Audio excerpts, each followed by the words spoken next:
Rehab wasn't a simple cure. It didn't magically fix everything, it was something more complicated. A place where I was stuck between my old life and whatever came next. I arrived feeling broken, unsure, and completely worn out, rather than ready to embrace healing. The first few days were incredibly tough. My body was adjusting to life without heroin, and my mind felt like it was full of noise. Each cigarette I smoked outside felt like a small piece of control in a place designed to take control away from me.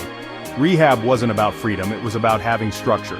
Each day revolves around routine, waking up at the same time, eating at the same designated times, and going to the same groups and meetings. At first this routine feels like a trap, but over time its importance becomes apparent. In my chaotic life I had only managed to survive. In rehab, I learned how to truly live. The concept of being in between, known as liminality, describes the state of transformation. A rehab facility perfectly embodies this in-between state. It's a turning point, a refuge from the turmoil of addiction, where individuals have to be open and reflective. In rehab, you are not the person you were while in active addiction, nor are you completely who you will become in recovery. This in-between phase can be both freeing and confusing. The daily activities of regular life, work, relationships, and binge-watching the latest shows on Netflix are replaced by group therapy and self-reflection. This new way of living forces you to think about who you really are without the substances that once dominated your life. And it makes you wonder who you might become. Rehab isn't isolated. It exists within a larger recovery culture that includes groups like Alcoholics Anonymous or while AA has helped many find community and stability, it also has its challenges. The traditions of AA are meant to create structure and encourage mutual support. But they can sometimes become too strict or rigid. This can lead to situations where following the rules is seen as a way to measure success, rather than focusing on genuine support for one another.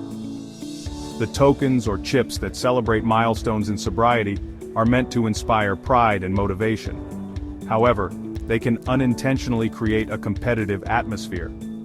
Members may feel pressured to reach certain goals or hide relapses out of fear of being judged, transforming their long journey into a race marked by external benchmarks. Sponsorships in AA, designed as support systems where experienced members help newcomers, can also have their flaws. What should be a process of shared growth can sometimes turn into a hierarchy, where sponsorship becomes a badge of status, instead of an act of service. This can create an imbalance of power and undermine the idea that everyone is in this together. Why do these issues occur in groups like AA? Groups often reflect larger societal issues, including the desire for recognition and achievement. As AA has expanded, the close personal connections of smaller groups can be lost, leading to environments driven by performance rather than genuine connection. These dynamics can hurt the very people these support systems aim to help. If members feel judged or inadequate, they may pull away, making their recovery journey even more challenging. The blend of humility and surrender that AA aims to foster can sometimes get lost in the pursuit of external validation.